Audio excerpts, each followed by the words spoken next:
საქართველოს პრემიერ-მინისტრმა რეგიონული მედიის წარმომადგენლებს ადგილობრივი თვითმმართველობის რეფორმირების სტრატეგია გააცნო. პრემიერის განცხადებით ჩამოყალიბდება ორდონიანი მუნიციპალური და რეგიონული თვითმმართველობა, გაიზრდება თვითმმართველობრივი ქალაქების რაოდენობა, ხოლო სოფლებში ჩამოყალიბდება თემები, რომლის ბაზაზეც ფორმირდება მუნიციპალიტეტები, ხოლო მათი მმართველი რგოლები იქნება არჩევითი 305 სოფელში შეიქმნება საზოგადოებრივი თვითმმართველობის საბჭოები, რომლებიც გადაწყვეტილებათა მიღების პროცესში ჩაერთებიან. მისი თქმით, ადგილობრივი თვითმმართველობის გაძლიერება არის ძირითადი ბერკეტი იმისთვის, რომ საზოგადოებამ ქვეყნის მართვის და ხელისუფლების კონტროლში მონაწილეობა მიიღოს. სწორედ ამიტომ არის ადგილობრივი თვითმმართველობის რეფორმა პრიორიტეტული, განცხადა ივანიშვილმა. ახალ კონცეფციას მხარს არ უჭერენ საპარლამენტო უმცირესობის წარმომადგენლები.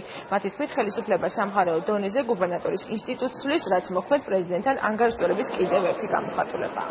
რეფორმის შედეგად ჩამოყალიბდება ორდონიანი მუნიციპალური და რეგიონალური თვითმმართველობა.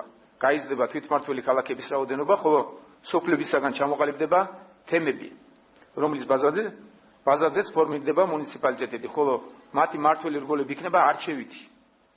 გარდა ამისა, 305 სოფელში შეიქმნება საზოგადოებრივი თვითმმართველობის საბჭოები, რომლებიც გადაწყვეტილებების მიღების პროცესში ჩაერთვებიან. და რამდენიმე სოფლის გაერთიანებით ჩვენ მივიღეთ მუნიციპალიტეტს, სადაც გამგეობლებით და ესმგებოთთან დაკავშირებით და პარტიის სტრუქტურებთან დაკავშირებით მართალი გითხრათ, მე ძალიან ცოტას ვერევი ამ პროცესებში. მე მგონი, რომ ეს ცოტა სტიქიურად და ბუნებრივად მიმდინარეობს.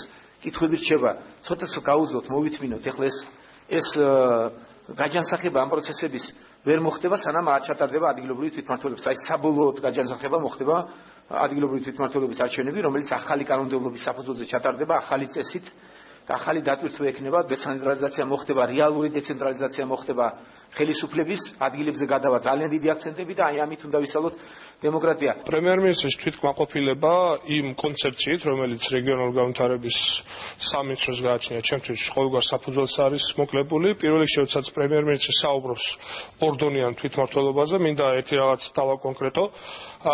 სამხარეო დონეზე იცვლება გუბერნატორის ინსტიტუტი და ზოგადად ამ ადამიანებისთვის ყველაფერი რაც დაკავშირებული არის მოქმედი პრეზიდენტთან არის ანგარიშწორების ობიექტი და გუბერნატორის მაგვირად ჩვენ გვექნება სამხარეო ადმინისტრაციის ხელმძღვანელი, რომელსაც არა აირჩევს, არამედ სამი კანდიდატურიდან დანიშნავს საქართველოს მთავრობა. რამდენად არჩევითი არის დანიშნული კანდიდატურა და დანიშნული ინსტიტუცია, ეს თვითონ საზოგადოებამ შეაფასოს. დღეს გუბერნატორები არიან საქართველოს მთავრობის და საქართველოს პარლამენტის მხოლოდ ცალკეული დავალებების შემსრულებლები, მათ არ გააჩნიათ ბიუჯეტი და გააჩნიათ მხოლოდ ხარჯთა აღრიცხვა, რითაც მათი ადმინისტრაციული ხარჯები ფინანსდება. ამიტომ ჩვენ გვჭირდება ის, რომ მხარეს კონდეს თავისი უფლებამოსილებები, იქნება ხელისუფლების ორივე დონე. დღეს ხო იქ არის მხოლოდ ცენტრიდან დანიშნული გუბერნატორი, იქნება წარმომადგენლობითი ორგანო და იქნება აღმასრულებელი ორგანო.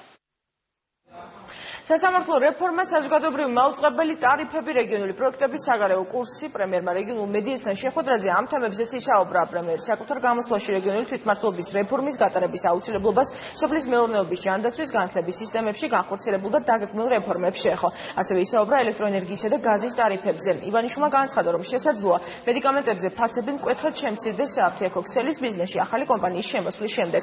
პრემიერმა კომენტარი გააკეთა ბათუმში მეჩეთის მშენებლობის საკითხზეც. მისი თქმით, აჟიოტაჟი, რომელიც ამ თემასთან დაკავშირებით შეიქმნა, ხელოვნურია და არავითარი საფუძველი არ აქვს. ივანიშვილი მეჩეთის მშენებლობაში პრობლემას ვერ ხედავს. საქართველოში 200 მეჩეთს მეტია. არასდროს მეჩეთის საკითხი არ წამოწეულა, რა თქმა უნდა ბევრია. არასდროს არ დამდგარა მეჩეთის საკითხი, აშენების საკითხი პოლიტიკის დონეზე და ეს იყო საშუალება, იყო საჭიროება, ხალხი ამას აშენებდა და ლოცულობდა. უამრავი ქრისტიანული ეკლესია აშენდა ბოლო წლების განმავლობაში. ძალიან დიდი მეჩეთი შენდება ახლა სმარნეულში, თუ გინებავთ 40 კილომეტრზე თბილისიდან. და რატომღაც არავითარი ხმაური არ ისმის. არაფერი არ ხდება.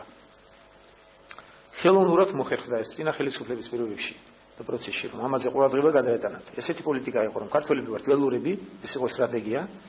ჩვენ მხოლოდ მართლმადიდებლობას ვსცემთ პატივს, სხვა რელიგიებთან ვართ შეუმწყალებლები და ამას აუცილებდა სააკაშვილის.